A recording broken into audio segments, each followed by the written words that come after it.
My name is Jacob Thorne. I was an army scout in the Dakota Territory, 23 years old, in 1876. Road dispatched between Fort Abraham Lincoln and smaller outposts scattered across Lakota country. It was dangerous work, not because of the Indians. By then, most of the fighting was over.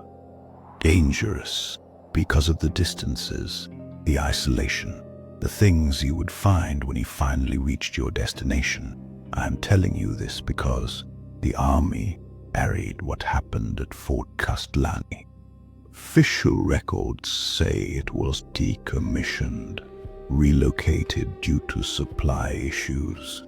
That is not what happened. I know because I was the one who found it empty. I left Fort Lincoln on our 4th of 4th with dispatches for Captain Morris at Castellane. Standard run, 3 days ride, if the weather held. The fort sat on a plateau west of the Black Hills, overlooking the Cheyenne River. 112 men stationed there, infantry company, some cavalry, support staff, self-sufficient post. They had their own well, stockpiled supplies. Telegraph line to Fort Lincoln. The telegraph had gone quiet 3 days before I left. Not unusual. Lines went down all the time. Weather, animals chewing through wire, Lakota cutting them for copper. But the silence made Major Brennan nervous.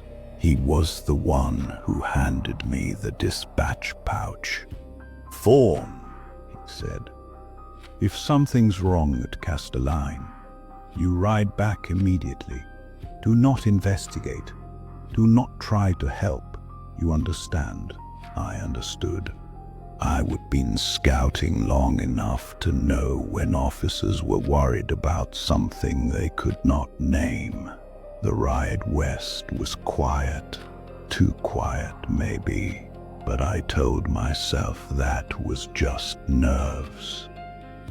The plateau where Castellane sat was visible from about 5 miles out, a dark shape against the sky.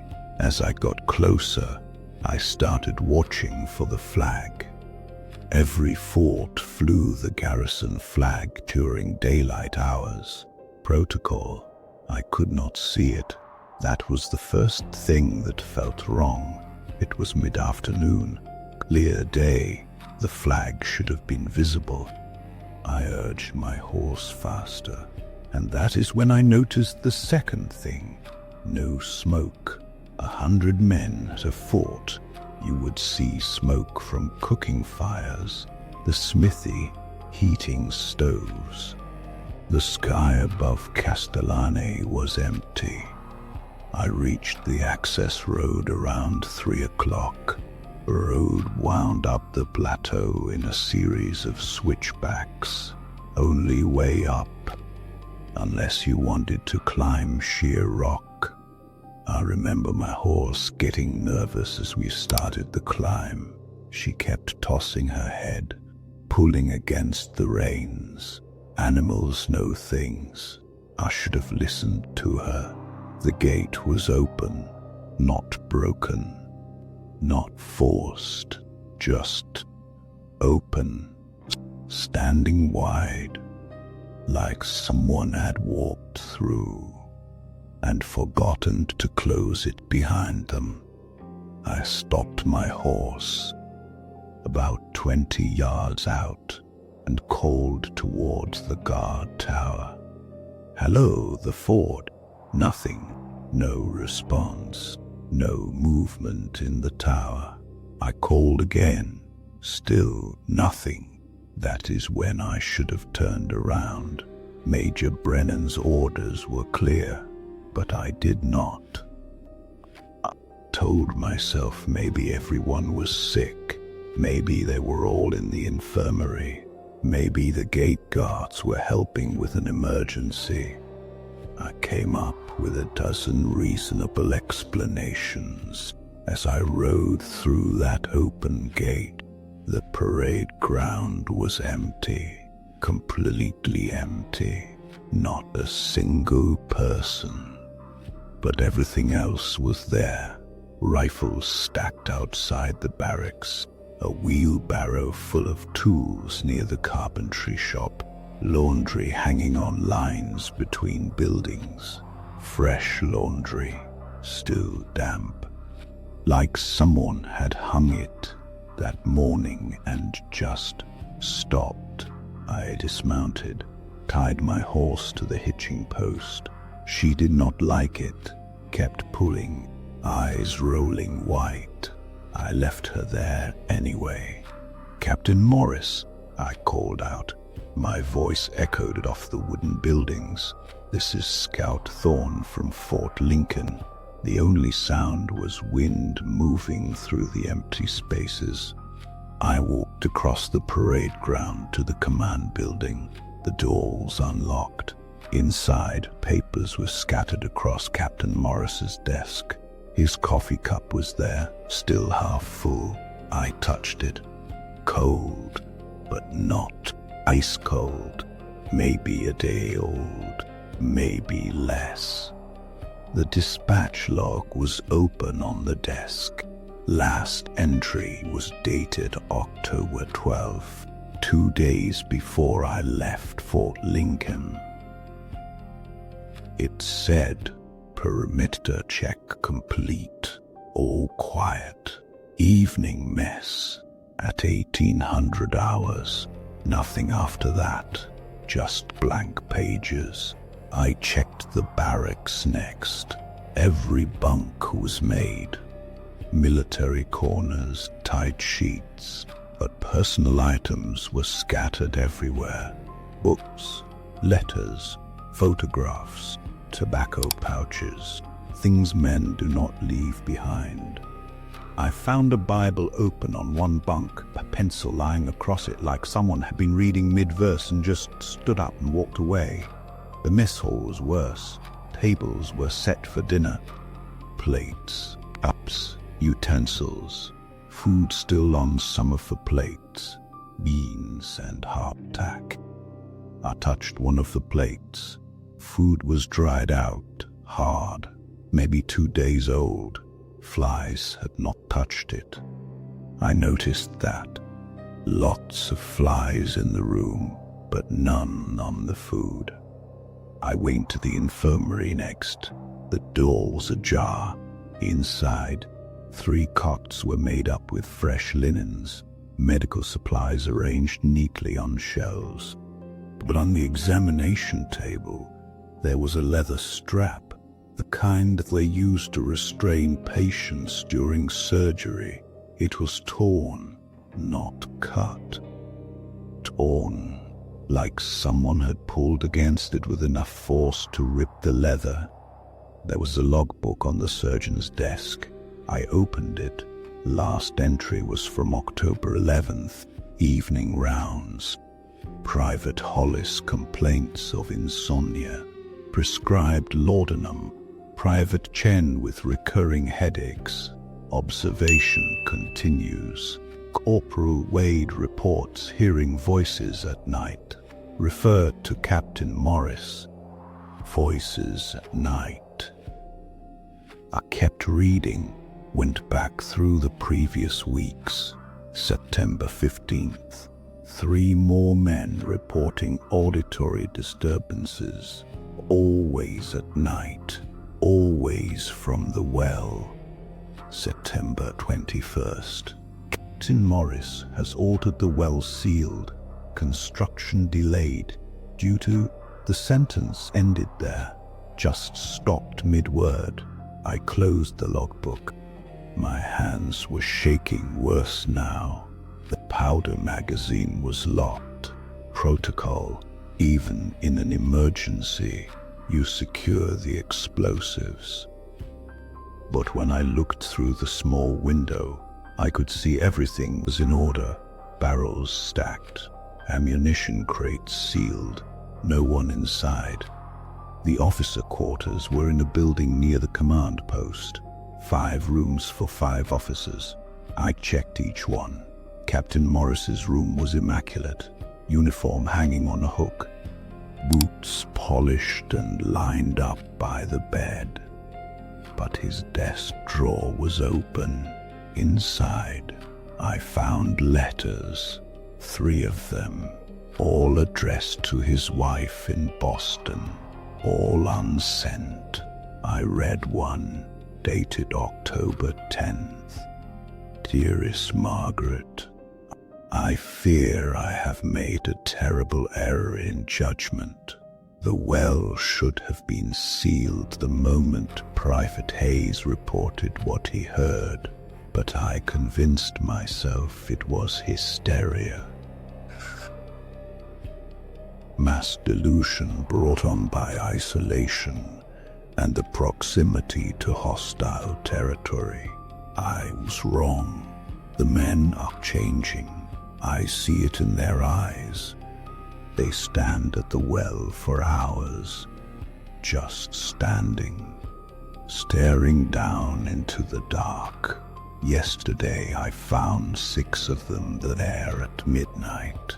When I ordered them back to barracks, they obeyed, but they moved in perfect unison, like puppets on the same string.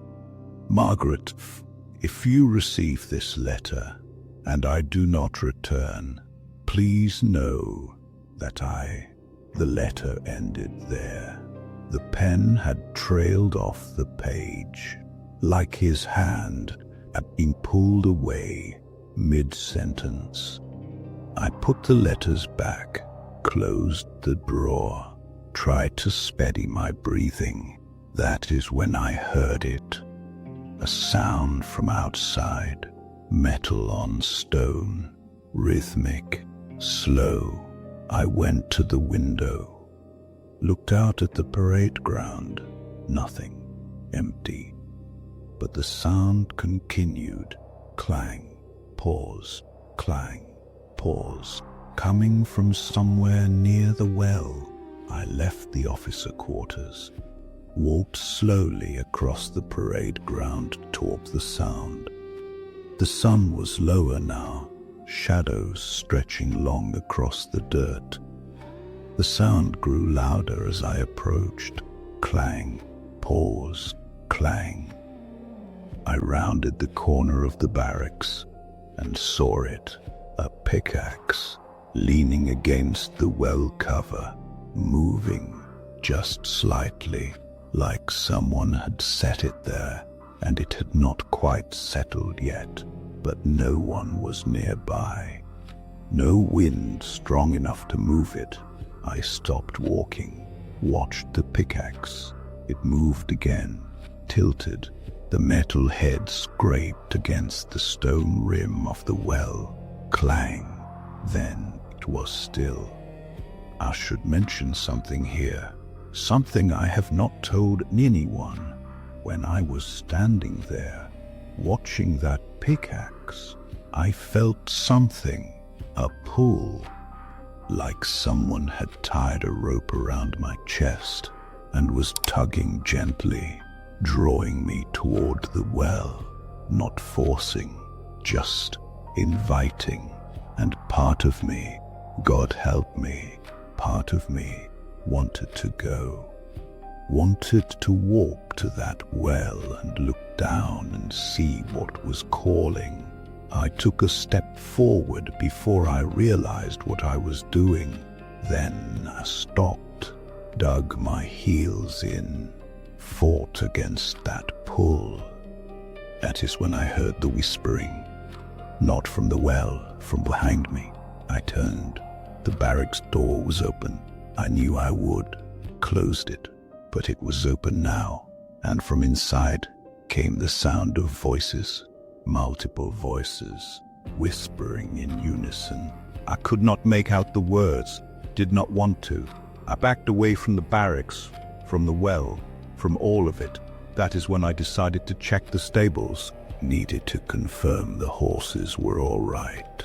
Needed something living and normal in this dead place. The horses were still in the stable, all of them. 23 cavalry mounts still in their stalls. Someone had fed and watered them. The troughs were full, hay in the racks, but the stable was quiet in a way stables never are. The horses were not moving, just standing there, staring at the back wall. I walked up to the nearest one, a bay gelding I recognized from previous visits. "Easy, boy," I said, reaching for his halter. He did not react, did not even turn his head. I waved my hand in front of his face. Nothing. It was like he was asleep standing up, or like he was looking at something I could not see. All 23 horses, same thing, just staring. That is when my hands started shaking. I left the stable and headed for the telegraph office. Maybe someone had sent a message. Maybe that there was an explanation in the log. The office was in a small building near the east wall. Door was closed. I remember hesitating before I opened it. Something about that closed door felt different from all the other open spaces. I opened it anyway. The telegraph operator was at his desk, or what was left of him. He was not breathing. Had not been for a while, but there was not a mark on him. No wounds, no blood.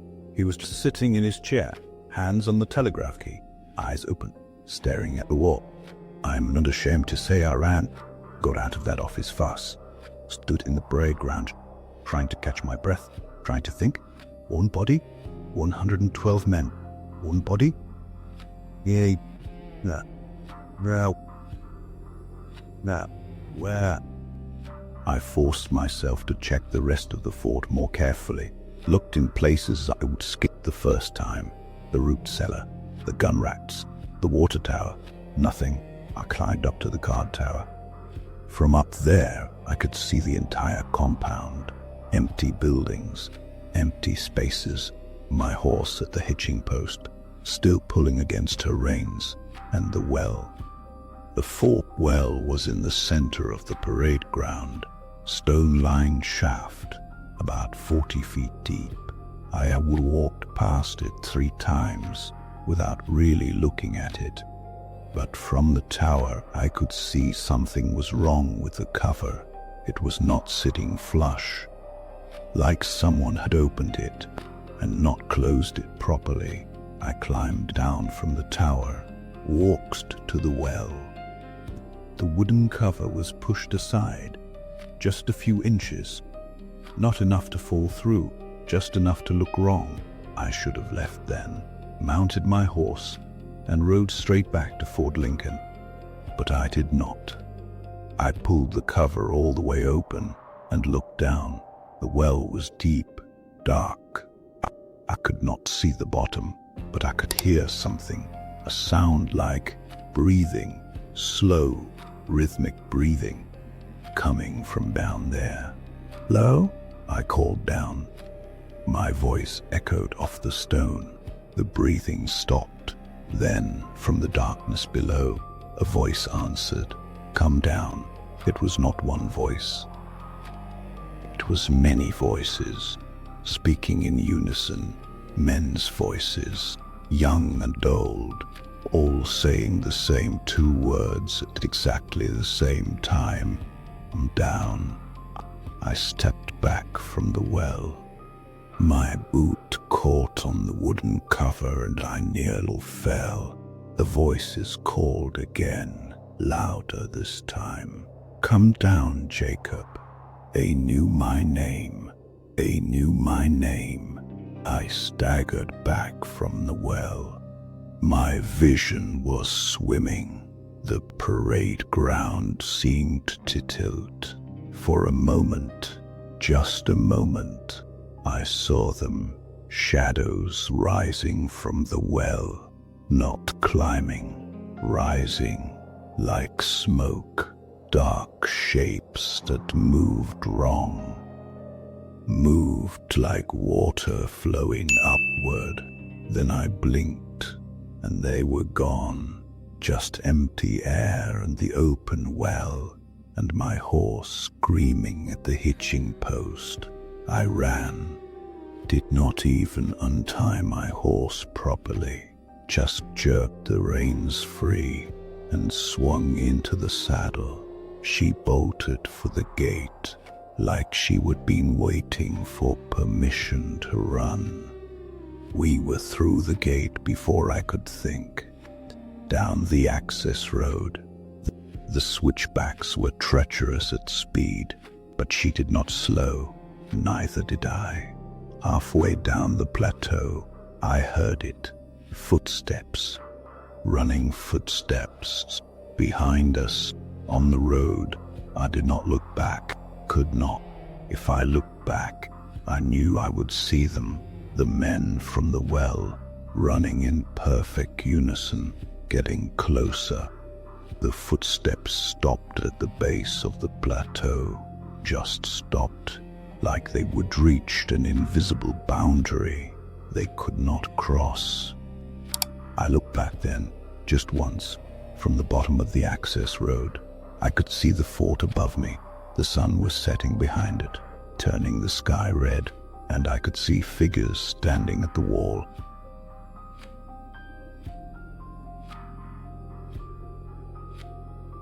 Raised their arms like they were waving goodbye or beckoning me back.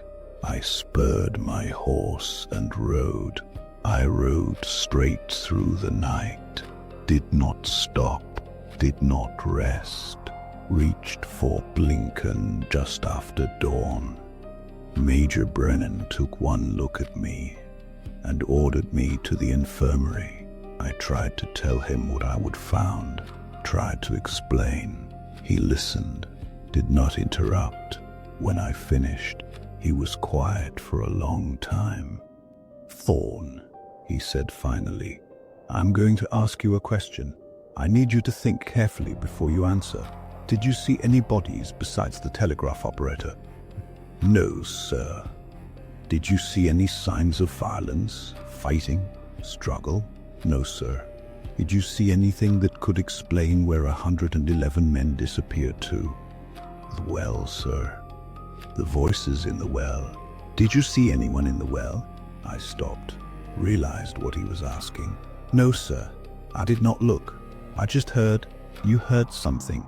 You heard voices." "But you did not see anyone." "Sir, they knew my name. They called me by name." Major Brennan stood up, walked to his window, looked out at the parade ground. "The army is going to send a detachment to Fort Castellane. They are going to find it abandoned due to structural issues. The men will be listed as transferred to other posts. That is the official record. Do you understand?" "But sir..." "Do you understand, Scout Thorne?" I understood. I understood. The army was not going to investigate, was not going to look for those men, was not going to check the well. They sent a detachment 3 weeks later, 12 men, led by a lieutenant I did not know. They were back in 5 days. The lieutenant reported exactly what Major Brennan had predicted. Fort abandoned, structural issues with the foundation, no signs of the garrison. I was not allowed to speak to any of them. But I saw the lieutenant's face when he returned, saw how his hands shook when he signed his report, saw how he looked over his shoulder when he thought no one was watching. He knew. He would seen something or heard something. 2 days after the detachment returned, one of the soldiers, private named Garrett, shot himself in the barracks, left no note. The other soldiers said he would been talking in his sleep, saying the same words over and over. On. The army held an inquiry. Closed door. I was not invited. But I heard things, whispers in the mess hall. The detachment had found the well, had looked down into it. Some of them claimed they saw things at the bottom, movement in the dark. Others said there was nothing down there, just empty space and old water. They could not agree on what they would see. Every man told a different story, except for one detail. They all agreed on one thing. They'd heard breathing, all of them, even the lieutenant. The inquiry concluded Private Garrett had suffered from a pre-existing melancholia. The well was ordered sealed. Fill it with stone and concrete. But the work detail refused. 3 different crews, all refused, said they would rather face court-martial than go back to that plateau. In the end, they just left it. Decommissioned the fort, put it in the records as abandoned, removed it from the maps. Before I left the army, I went through the fort records at Fort Lincoln. Looked back through the construction logs from when Castellane was built. The surveyor's notes from 1872. The man who mapped the plateau, his name was Douglas Kern. The notes were routine until the final entry, October 1872, 4 years before the fort went silent. Kern wrote, discovered pre-existing shaft on plateau summit, depth unknown. Indigenous informant warns against construction at this site, claims the shaft is sacred ground. Burial site of the elder below. Recommend alternative location. The recommendation was ignored. They built Fort Castellane directly over the shaft. The shaft became the fort. Well, I tried to find Douglas Kern, wanted to ask him what else the indigenous informant had said. Found his widow in Bismarck. She told me Kern had died in 1873. Rode out to check on the fort construction. Never came back. They found his horse 3 miles from the plateau. No rider, no body, just the saddle and his surveying tools. His journal was in the saddlebag. The last entry was dated November 1873. 1 year after his warning was ignored. One line, they are awake. The elder is awake. God forgive us. They decommissioned Fort Castellane officially in November 1876, salvaged some equipment, left the buildings standing. Last I heard, the Lakota still will not go near that plateau. The settlers who tried to homestead near the Cheyenne River packed up after a year, said the land was cursed. I left the army in 1877, moved to Denver, started working in a lumber mill. Normal work, safe work, work where you can see all the exits. But sometimes, late at night, I hear it, that breathing, slow and rhythmic, and sometimes, in my dreams, I am back at Fort Castellane, standing at the well, and the voices are calling, "Come down, Jacob." I never went back to the Dakota Territory, never will, but last month, I received a letter, no return address. Just one line written in ink that looked like it had been mixed with something dark and thick. The well still waits. I burned the letter, burned it, and scattered the ashes. But I kept the envelope because the postmark was from Fort Castellane, from a fort that has not existed for 3 years, and the handwriting looked like mine.